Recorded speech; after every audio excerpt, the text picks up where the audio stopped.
Labour in. I'm a, I worked for myself all my life. I don't agree with Labour philosophy. We are not all equal. And I don't want to share out what I've built up with people who haven't got their ass out of bed in the morning. No, sorry. You wanted to lie in bed. You didn't want to work. You sit where you sit.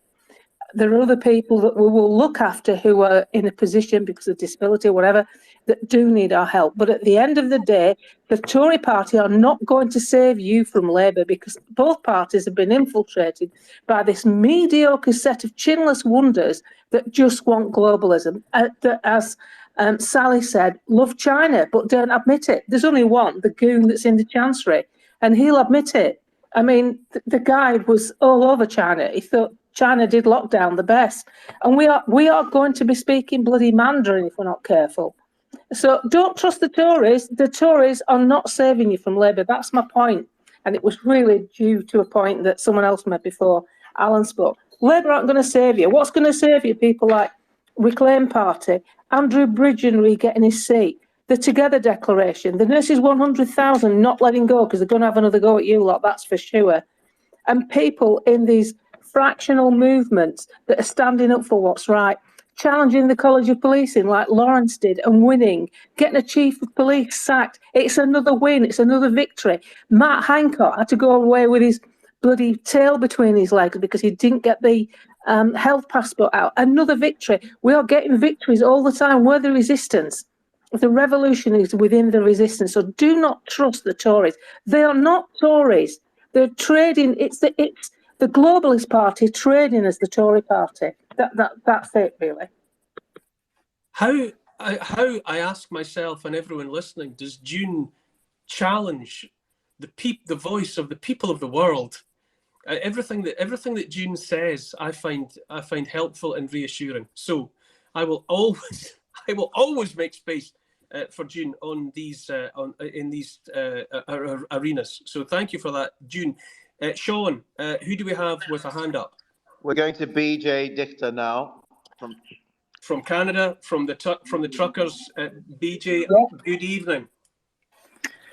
Good evening and good afternoon. And I got to tell you, it's wild to be in this space. You guys are great, but I just actually landed back from the UK last night. We're not going another route, are we? What's that? Can you hear me? No, June, put your yeah. There we go. Okay, there we go. Yeah, I just landed back from the UK last night. I went there to do some interviews, with the Lotus Eaters, Trigonometry, and a few others. And I got to tell you, what's great about getting out of London is you get to see England. And from my perspective, English culture is still there and alive and well, and you have a lot left that you can revive. But just a couple of things. The political climate and the strategies that are being used in the UK versus Canada are so similar, it's astounding. You can almost copy and paste one over the other, which was kind of a topic of our conversation. And just a little qualifier, I say that as somebody who was a candidate for federal parliament in Canada. So I know everybody behind the scenes. I know our elected officials and how everything works here. And wow, it's the same strategy. One thing I want to discuss when you mentioned the revolution and counter-revolution, I personally, my problem with the word revolution is it invokes negative connotations from your opposition. That's why during the trucker convoy, when I was trying to do the messaging strategy, I tried to focus on revival, and that is the revival of the values of the Commonwealth, which are common to the UK, Canada, and even the United States. They went in their own direction, but they're the same similar values. And what's interesting, that sort of framing was attractive enough that people like Russell Brand and Trigonometry, all of them have reached out to me and we've done segments together. And that's because the liberals are here. They're starting to listen. They're starting to get fed up that they're being put in the same box as the progressives. And I'm hopeful that things are going to change. And as long as we do some things and we invoke a strategy that we can all use, and there's things that we can do individually in our lives. One is we need to focus on our similarities, not our differences, and learn to persuade people. And the best people to practice with are our friends and our families. because our friends and families never listen to us about politics.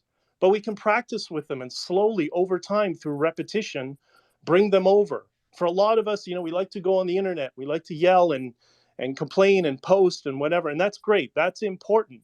But focus on those closest to you in your community. Slowly over time, you get them. The other thing is somebody mentioned central banks.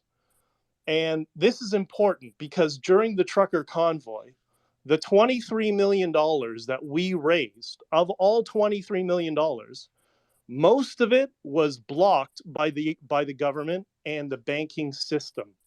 And then they froze our bank accounts. And by the way, when they freeze your bank accounts, I can tell you from experience, it's your bank accounts, your credit cards, your lines of credit, your corporate bank accounts. It's absolutely everything. But the one money that we actually were able to use and get to the truckers, the only donations that got through was Bitcoin. And when I say Bitcoin, it's not a coin. It's a digital protocol to store money that no one controls, no government controls, none of that. And it saved us in the trucker convoy. So I think we do have an opportunity now, not just reach out to people on the other side, reach out to the liberals, which I'm trying to do, but also you have a hedge that you can use, and that is Bitcoin. And then Neil, you were talking about, what are we going to do about the institutions, that we have to rebuild everything? I've seen this my whole life. My dad was a teacher, and starting in the 80s, we saw postmodernist theory encroach into the boards of education here. And I experienced it when I was, grade 7, grade 8 sort of thing. I think what we need to do is when we align with people on the other side and focus on the similarities, then we do what the opposition is doing to destroy our cultures. We do it back to them, which is we utilize the strategy of political entryism. That's all they're doing. They're using political entryism to get into our institutions.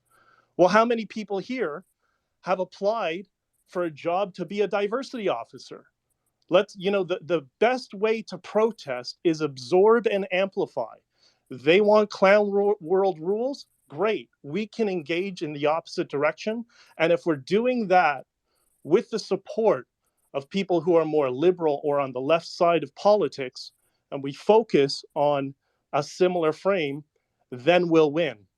And the last point I'm going to say about this is, from my perspective, this is a generational war. It's not going to be one politician, one election, and the uniparty, which is controlled by lobbyists, they're not going to save us.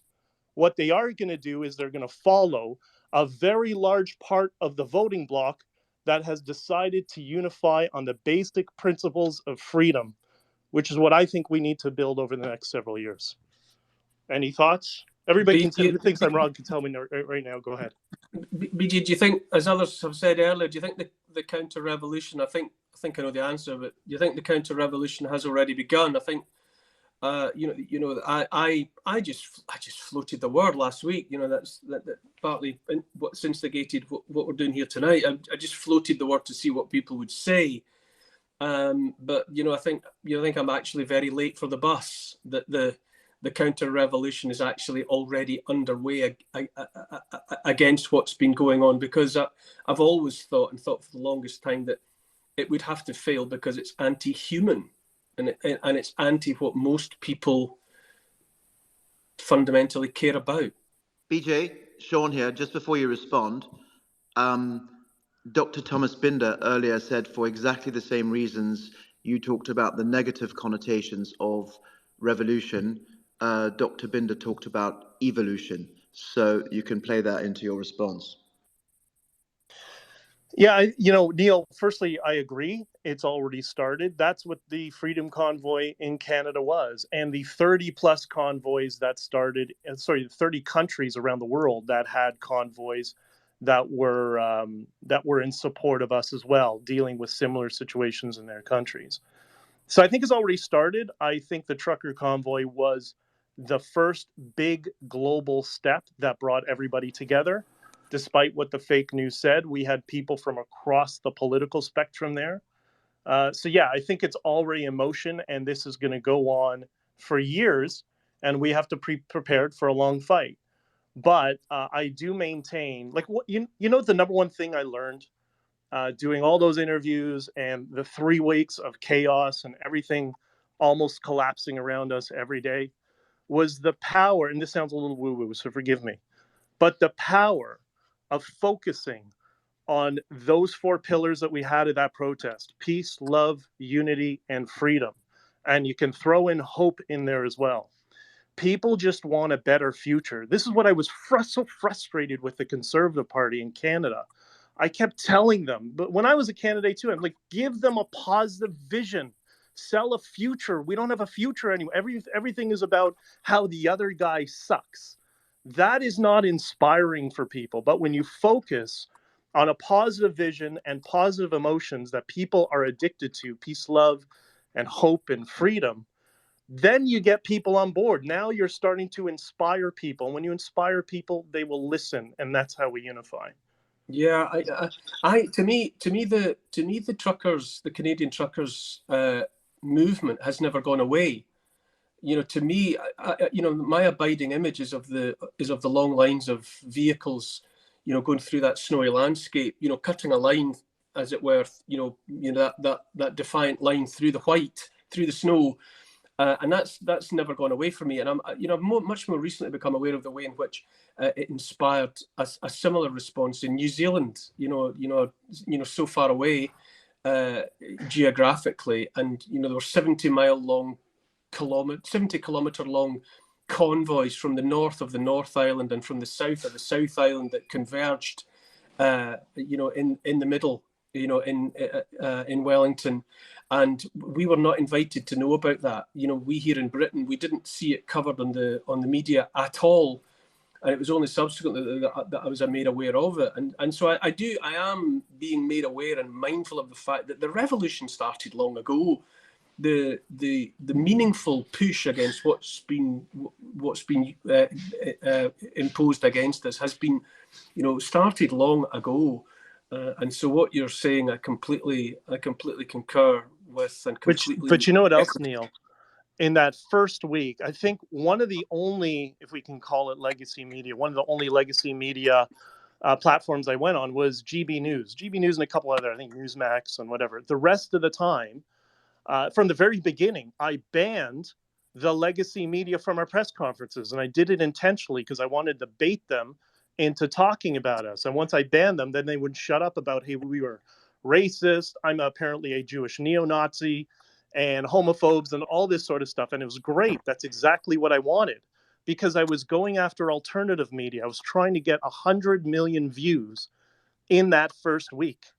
And looking at the analytics, I almost did. And I tried to prove the world something, that you don't need corporate legacy media, that you can do it with the right messaging and reaching out to the right platforms, that we have a hedge, we have an alternative, and that is the alternative media space, which, by the way, GB News does utilize the alternative space quite effectively. So yeah, having been routinely badged as ultra-right, extremist, anti-Semitic, I hear you loud and clear.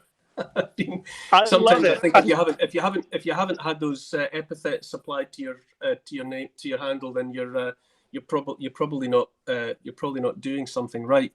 It's the last thing just to say on that topic, there's a book I recommend anybody who is either in the public sphere or now who wants to engage in these conversations in their communities. You have to read the book, So You've Been Publicly Shamed. When you understand the strategy, you understand how, like my case, I will never be canceled.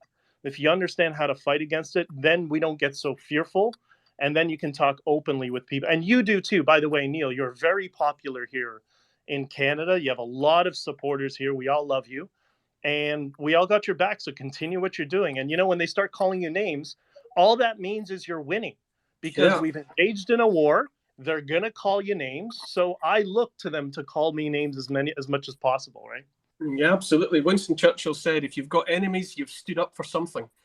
Exactly. Yeah. So yeah, I'm just seeing on my on my screen. I'm seeing Efrat Fenixon from in Israel. I'm wondering, Efrat, you're usually a participant in these things. Could we bring you on and hear what your reactions are to what's going on? I'm so happy to be here with you. Me too. Yeah, it's great. I managed to get into the space. It wasn't easy. I don't know if it's censorship, but when I searched for it in the Spaces tab of Twitter, I couldn't find it. I had to go through Kat's profile to get into it. That's an interesting anecdote. But I wanted to say something about what BJ said, and I love the conversation so far. I think, talking about strategy, and I'm a marketeer as well, so I'm always thinking about how we manage to bring more people on board to the awakening movement and realize how we expand our consciousness and how we open up to the different lies and expose more of the truth. And I just told friends today that I think we live in such a special, unique era, especially for people who are dealing with content now or broadcasting or journalism, because all you really need to do is sit back and watch what's unraveling and then just pick the best stuff to report on it. And you just have to point on it and say, look what they said, look what they just did, look what just happened. And only that helps wake people up. You just have to be smart with your choices of how you reveal them and what you're showing to people, because they're doing most of the work for us. So I think something has changed in the general, like in the general environment of what we need to do to wake people up. I don't think we need to work as hard as we did before. And I think there is an opportunity for us now with the money agenda that is becoming stronger and stronger to really talk more and create awareness more about money. First of all, most people don't know what money is and how it's being created and what is fiat currency.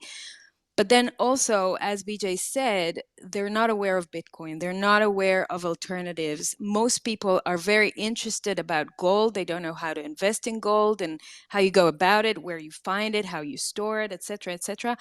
Gold, I found, is better for boomers and for people who are older in demographics, and Bitcoin, the young generation gets it, and crypto in general. But I'm a Bitcoiner. I'm not a crypto fan. I do think that our role now is to talk about CBDC. And when you talk about money and digital money and the enslavement system that is CBDC, the next question, people get it very quickly because they really care about their money. Everyone cares about money. And so the next question they ask is, okay, so what do I do? Okay, I got it. What do I do? How do I store my money? What do I do then? And then you've got an opening to discuss with them what's going to happen with your money in the near future and tie that into the climate agenda. Now, not because we need to, I don't want to go into the climate agenda, but just because the globalists are doing it for us. They're tying in climate with money, because where they're taking us is a world of measurements of carbon emissions that is tied into our central bank digital currency.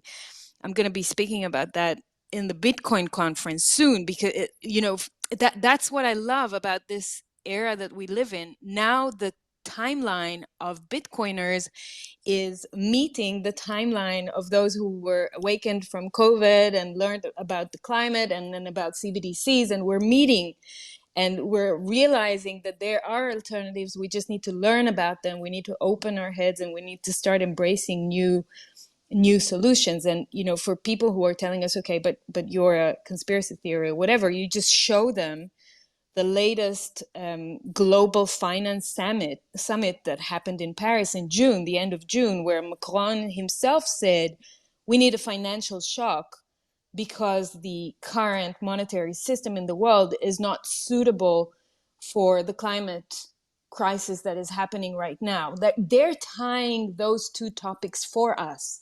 We just need to be smart enough to see it and to tell people what they're doing to us.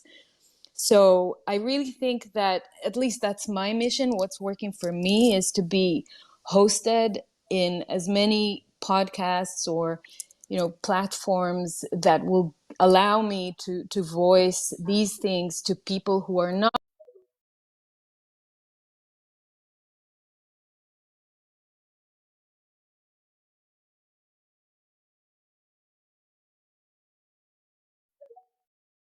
the pipe. And so that's what I'm trying to do.